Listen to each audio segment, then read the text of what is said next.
Welcome to A Magical Life, Health, Wealth and Weight Loss. I'm your host, Magic Barclay, lead practitioner at Holistic Natural Health Australia and #1 best-selling author. In this podcast, I aim to give you practical tips on how to accelerate and sustain your health, increase your financial, spiritual and emotional wealth, and to look at something that haunts many of us needlessly, weight loss. In some episodes, I'll have guests available to give you even more tips, but in others, the floor is yours. Drop us a line at A Magical Life Podcast on Facebook and let me know what you would like to know more about. Now, sit back and enjoy, because it is time for you to create and truly discover a magical life. Welcome back to A Magical Life. I'm your host, Magic Barclay, and I'm joined by the fantastic Camille Martin today. Camille is a registered dietitian, public health writer, and former chronic dieter, dedicated to helping women quit dieting, set bigger and better goals, reclaim their excitement for life, and lose weight in the process. She spent nearly 25 years of her life on a diet. Wow, I think we can all relate to that. And she's passionate about showing women how to break free from the downward dieting spiral of failure and improve their relationship with food, change their destructive habits and negative thought patterns, and lose weight without dieting. She also wants to show women how setting and achieving a big goal that has nothing to do with losing weight is what will help you lose it, because the confident, inspired person you become while working toward it naturally adopts the thoughts and habits consistent with health. She wants to teach you what she learned on her own journey so you can shortcut the process and be on your way to a happier, healthier life, one that's no longer dominated by a desperation to lose weight.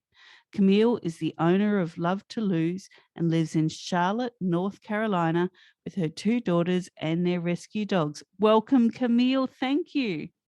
Magic, thank you for having me on. I'm so excited to be here. I'm so excited to have you here.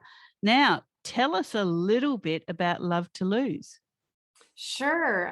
Love to Lose is really born out of my whole life, really, my experiences of dieting and trying to lose weight and failing over and over again, my journey started when I was actually 12 years old, which is really young.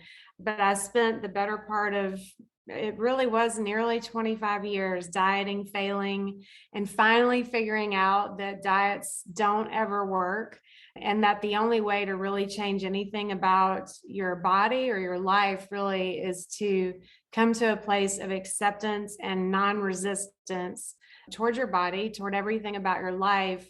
And in doing that, releasing the resistance that you've been feeling for so long, things naturally start to change and take on a new creative, joyful, inspired energy. And all of that spills over into every aspect of your life, including your health. So my mission really is to spare any woman from going through what I have gone through for so many years. Although I know that there are so many women like me who are probably in the midst of that. And I just want to help release women from this dieting prison and this insanity.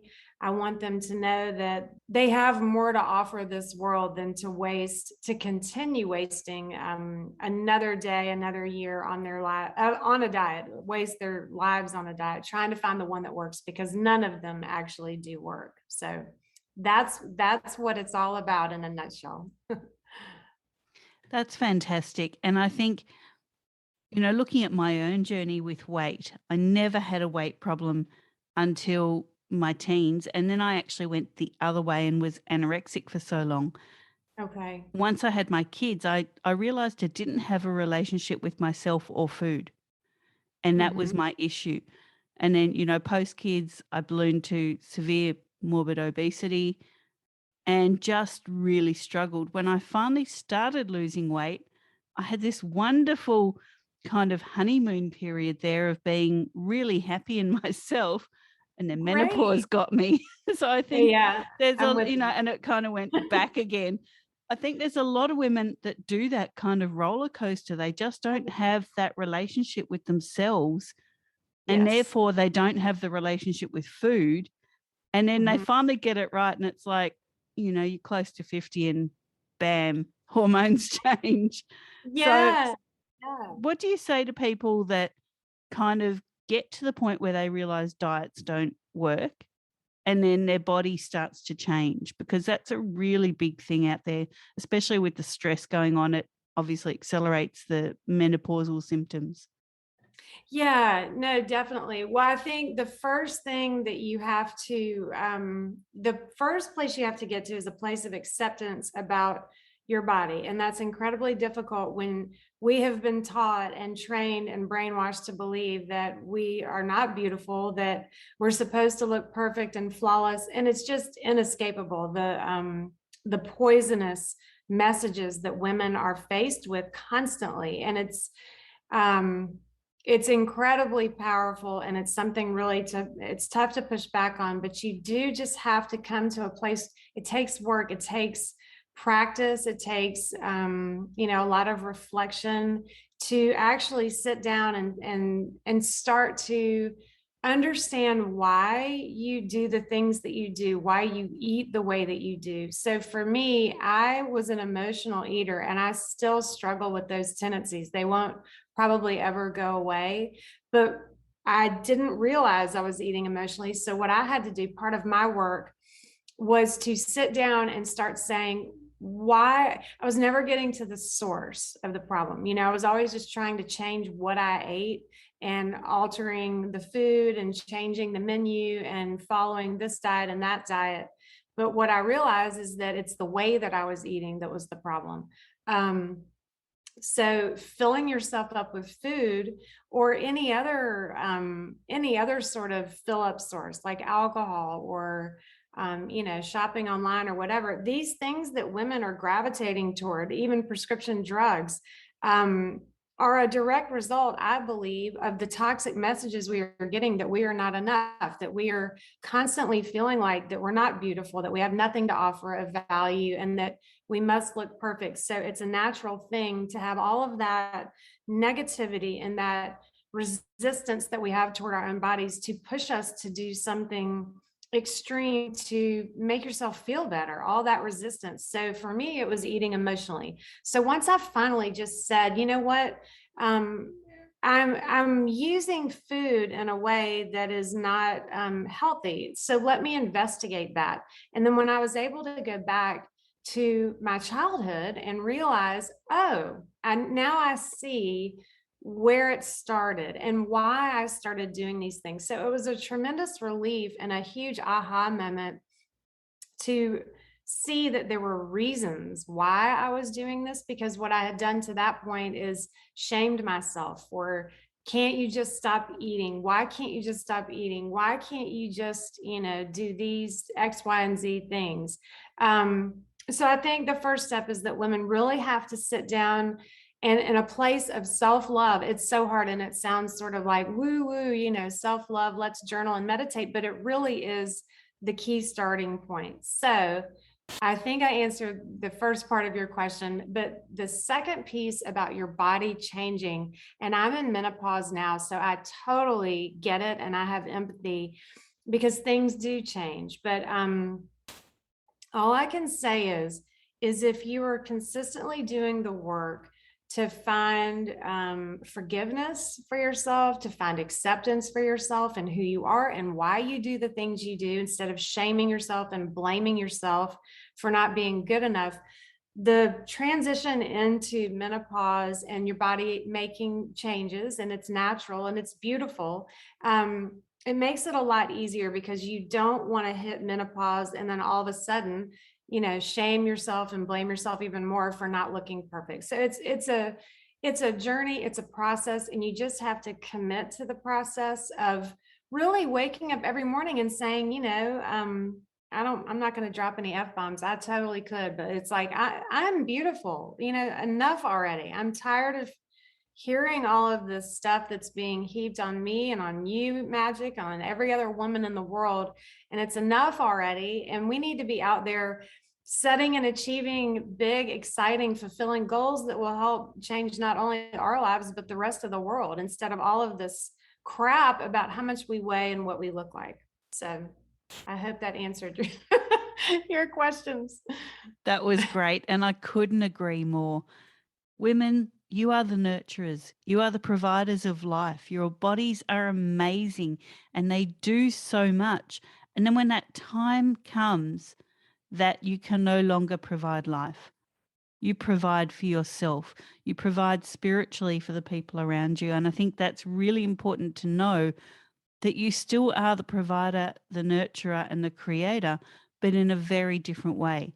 Things Mhm. don't stop when your hormones change. Right. Now, That's very beautiful. Yes, it's thank you. true. Thank you. Yeah. Camille, what can your expertise do to accelerate health? Now, when we're talking health, we talk emotional, spiritual, and physical. I teach women how to lose weight without dieting because I do think it's important. I realize that women want to lose some weight and shed some weight so that they can feel at home and comfortable in their bodies, which I think is super important. Um, but really the emotional and spiritual piece is what I was just talking about. It is about creating more emotional and spiritual beauty in your life, but it's also, I think the biggest piece is that you have to deal with the trauma of your past. And I don't necessarily mean like, significant sexual abuse or anything like that. But what I mean is the trauma that society has placed on us and the trauma that you've inflicted on yourself as a result of those destructive messages. So once you can really drill down and really uncover all of these things and do the work emotionally and psychologically and spiritually of dealing with what you haven't really been dealing with up until this point, or even maybe not really noticing. One of the things that I teach women how to do is to deal with their inner critic. And see, Magic, a lot of these things we talk about, like the media images of women or the inner critic or meditating and journaling, we all know these things. We know them intellectually, but we don't necessarily either practice them or we're not letting it absorb into our soul. That the messages that we get on a daily basis are so overwhelming. So Target now, when I walk in with my teenage daughters, they have all these beautiful images of young girls who are all shapes and sizes and colors and physical features, and it's wonderful. And you're seeing all these changes, and that's great. But what we're not dealing with is the effects of all of those images that you've seen until this point in your life have wreaked havoc on your self-esteem. And it is so important to deal with that past stuff and really get in there and figure out, how did this affect me? How does it affect how I eat? How does it affect how I show up in the world? How does it affect how I talk to myself? Or, there was a while, and it's still hard for me to be honest. I don't like looking at myself in the mirror. Like if I would never so much as try on a piece of clothing in a dressing room. There's no way I would even do that still, which is past trauma from these media messages. So it just infiltrates every aspect of our lives. So long story short, to answer that question, I think one of the biggest things women have to do is see what's been happening in the past and try to understand how it's affected you and forgive yourself for some of what's going on in your life. It's not just you, it's outside influences that you're not really getting, does that make sense? Completely. And for myself, I was left with body dysmorphia after losing weight, gaining weight, losing weight, gaining weight, and losing my sense of self. And recently, I actually just wrote a practitioner's course on the PNEI of trauma, so the psychoneuroendocrine immunology of trauma. And in doing that, taught a whole lot of practitioners new ways of helping their clients get over childhood traumas, or what we now know as ACEs, adverse childhood experiences, or ACEs, adverse childhood relationship experiences. And they're often what are behind our dysmorphia and our gains and losses of weight and our loss of sense of self. And it's actually an intricate process of these 4 systems in your body doing it. So it's not just what you're thinking and feeling, it's the flow-on effect that those things have on your health. So I couldn't Yeah. agree more. Ladies, gents, even out there, you have to release that trauma, and you have to do it in a way that stops that constant trigger, because that's what it is. It's a constant trigger. Yes.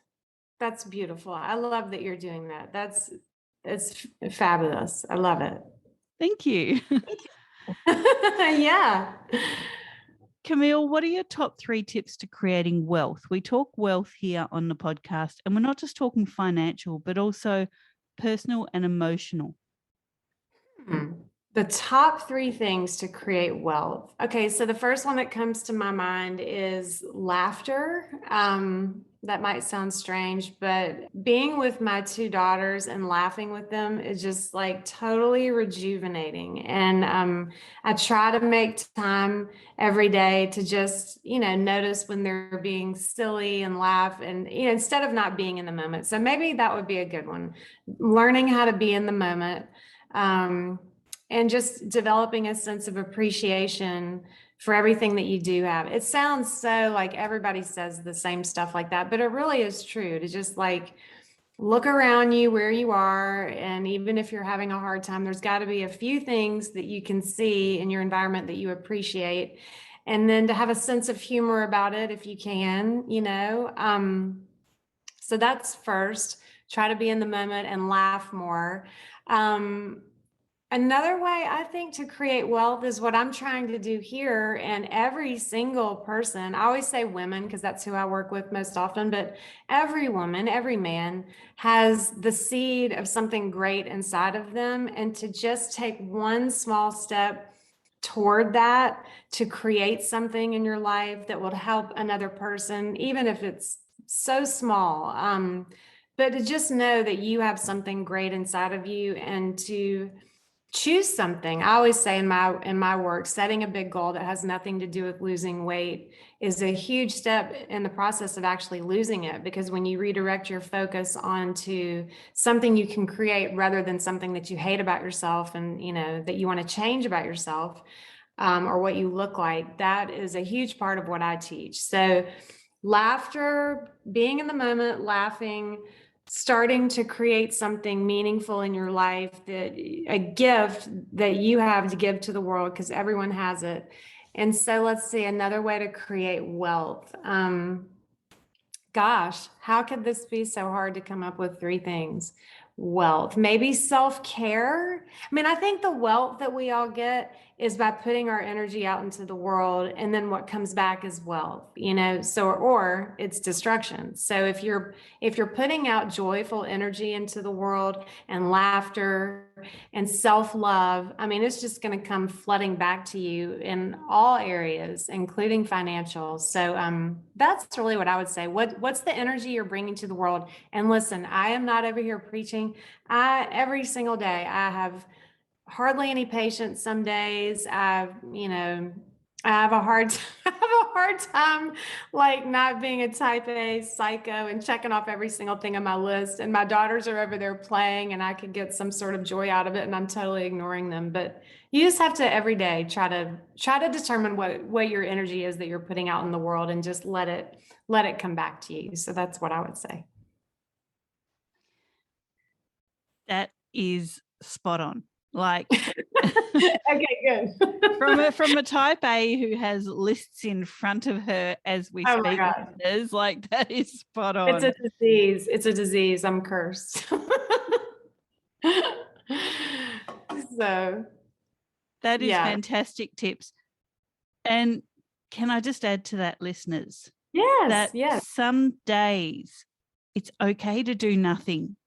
It's okay just to take a breath. That was it. You stole it. You stole it from me. Yes, because I'm always struggling with that. Like, I want to just honestly, Magic, the other day, I was so overwhelmed and so over all the stuff I had to do, because I have a full-time job too, in addition to trying to start this business. But literally, I got on the couch And I sat down and I watched Netflix and I was like, you know what? I'm not even going to beat myself up about it. I turned my phone off and I watched Netflix. So there, I mean, we can't be so hard on ourselves. I agree. Totally. I did that last night. I went on my sunrise walk because, listeners, that is part of what you should do for your health. Create a morning routine. We'll talk about that Nice. more in Yeah. another episode. But I went on my sunrise walk. Then I did some work. Then I went on another walk. And then I got the kids' takeaway and I watched Netflix. Good. It was time for me. Yes, it is. Yeah. Women don't take time for themselves. We're always like depleting ourselves, doing everything for everyone else. And the worst part about all of that to me, Magic, is not that we're taking care of everyone else and not necessarily ourselves as much, but that we feel bad about it when we do, That's what's wrong. We shouldn't feel bad about taking a nap or taking a break or yeah, don't clean your kitchen, don't clean your house. Just sit down and relax. Totally. Agreed. I couldn't tell you what I actually watched on Netflix because I can't remember, but I do remember that I filed my nails, played with the cat, Nice. and, I just relaxed and I had a great night's sleep because I had let go of my own expectations, of the expectations of others, of having to be on all the time. Yes. And, listeners, you need to do that for yourself. And for me, that's one key way that I create wealth is by giving myself time to just do nothing. And I actually put it in my Absolutely. diary because I am type A as do nothing. Okay, I love that. I'm taking that. I'm going to put in my calendar. Don't do nothing. Check. Now, so we're talking about weight loss here. I actually prefer to call it weight release because I think Oh, what you lose, you gain back from right. my own experience as Yes. well. Very So true. we know that stress is a major factor in weight problems. What was the trigger for you with your own weight battle? And then what did you do to circumvent the stress patterns? Let's see. Well, so the triggers that I used to have are still the same triggers I have today, which are probably a lot of it is environmental, and I've managed to successfully take control of my environment so that like my kitchen is set up so that I'm not staring at all kinds of unhealthy stuff. It's not a complete disorganized mess. Your environment is hugely important to manage triggers for eating. And we could talk about that more if you wanted to, but stress for me is it's actually not so much stress. For me, it was sort of feeling down or lonely or food eating to me, my emotional eating was more about filling up like a feeling of love and comfort. So it's not so much stress eating for me. When I'm really busy, I don't eat as much because I'm just going. But everyone's emotional eating tendencies are different. So if you're a stress eater, you just have to find a way to manage the stresses that are unique to you. So if you're running around like a chicken with your head cut off and you don't have anything planned out and your kitchen is a mess, it's not that you don't have enough willpower. You're just not taking control of your environment effectively, and you can change that.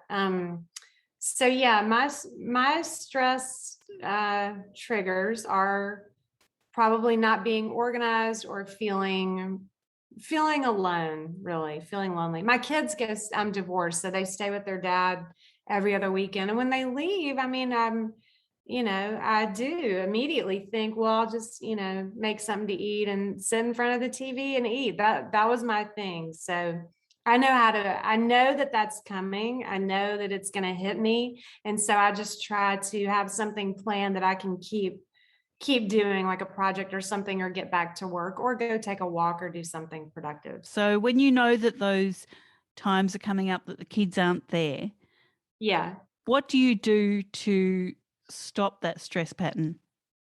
Well, I make a schedule of things that I want to get done. And then this is just me, my type A personality. That's what works for me. So it might not be the same for someone else. But so what I do is I have a list of projects. I mean, I've always got work to do. So, but if I don't want to like get in that space of being stressed about work and then maybe eating because I feel stressed, I try to do a creative project like either reorganize my closet or plant some flowers on my patio. I just did that a couple weeks ago. Or call a friend, go for a walk with a friend, something that is uplifting to me, that fills me up spiritually, or makes me feel creative is a good one for me. So it just depends on the person. You have to identify your trigger, your emotional eating trigger, and then whatever that is, do something to fill that void without food. Folks, there's your mic drop moment. Fill that void, find that trigger, and don't just go to food.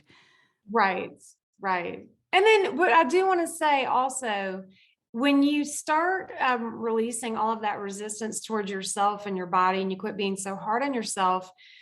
So this is what happened to me when I decided I couldn't take it anymore. I'm not going to diet anymore. I can't do this anymore. It's killing me. I had an eating disorder, and I literally sat down one day crying, and I said, I'm not doing this anymore. I would rather at that point quit dieting and have the possibility of gaining weight than to continue with the torture. So I really did think, I said to myself, I'm going to eat whatever I want. I'm going to eat whenever I want. I'm going to eat as much as I want. If I don't want to work out, I'm not going to. If I want to take a walk, I will. But the most interesting thing happened is that I did not gain weight. In fact, I started losing weight. And the reason why is that all of that resistance that I was feeling was gone.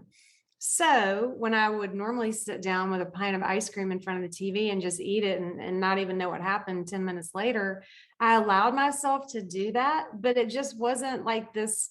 It wasn't this push pull, like I'm trying not to. And then I went full force into it. I ate a little bit of ice cream and I was fully present in the moment with no judgment or shaming. And I was like, you know what? I really don't want to eat all of this. It's not really making me feel that great. So what I was just going to say is, if there's a time when you do feel stressed and your eating has been your go-to, it's okay to allow yourself to sit down and maybe eat some cookies and just say, you know what, actually, it's good because you can sit there and pay attention to your thoughts when you're not trying not to so hard. You can actually sit down, get your ice cream and start eating it, but pay attention to what you're thinking. And that's what helps you make the changes, So the main thing is, don't beat yourself up all the time and release the resistance any way that you can. Wonderful. That is fantastic. Now, Camille, we like to offer the listeners a freebie here because this is all about giving, about building people up and allowing them to create a magical life. So what freebie can you offer our listeners? Oh, I have a good one. If you go to my website at CamilleMartinRD.com, I have a free guide to setting up your ultimate weight loss kitchen. So as I said a few minutes ago, that your environment is hugely important to your success. And the problem is that your environment's always pushing you to do what you do every single day, but you're just not noticing it because you're so used to looking at the same environment. But in this guide that I offer, it'll show you how to basically set your kitchen up so that it helps make decisions for you so that you're not always having to use willpower. So you can go, there are several buttons, places where you can say, sign up to get the free guide, but it's actually CamilleMartinRD.com/kitchen-guide. And you can sign up and get the free guide. So yeah. Sounds great. I think I'll go download it myself. Okay, perfect. Now, Camille, people can find you on Instagram at Camille_Martin_RD and Facebook, Camille Martin RD. I really thank you for your time. I know it's hectic for you at the moment. You've just moved, and listeners, I need to tell you what I can see behind Camille. I can see Uh-oh. 2 little people and a dog.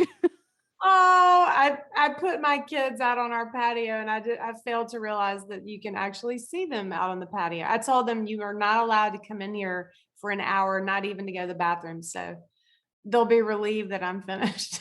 They've done very well, and they've been very entertaining. And, Yeah. I think they're so lucky to have you as a mum to teach them Aw. that their body is it's just a physical thing. It's not the sum of who you are. And, No. what I've gotten from talking to you for this past half hour is that your physical is just one part. How you think, how you feel, how you treat others, how you treat yourself is part of who you are. And, Yes. that's a really important message. And I guess that's why you love to lose, because you Yeah. understand who you are. That's right. Yeah, we all we're not our bodies, contrary to what culture tells us, but we're all beautiful. We all really and truly, we are all beautiful, and we have something to offer the world. Every single person does. And it's a tragedy for any woman or man to be wasting literal years of their lives trying to perfect their bodies. It just doesn't matter. You want to feel good in your body. You want to feel peaceful, and but you have so much more to offer the world. So that's my mission, and I'm so grateful for you having me on. I've so enjoyed it. Thank you. I appreciate. I love talking with you. I love your mission too, and thank you for having me. Thanks for coming on. Been my absolute pleasure. I think we've got so much more to explore. So Yeah, maybe come back on again. That would be great. I would love it. Fantastic. Listeners, this was your episode 78, Love to Lose with Camille Martin.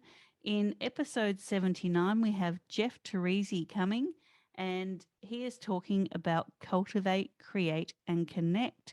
So that will be your next episode. For now, listeners, thank you for your time, and go forth and create your magical life. Thanks for listening today. Please subscribe to hear future episodes, leave a review, and share this podcast. You can follow us on Facebook at A Magical Life Podcast or at Holistic Natural Health Australia.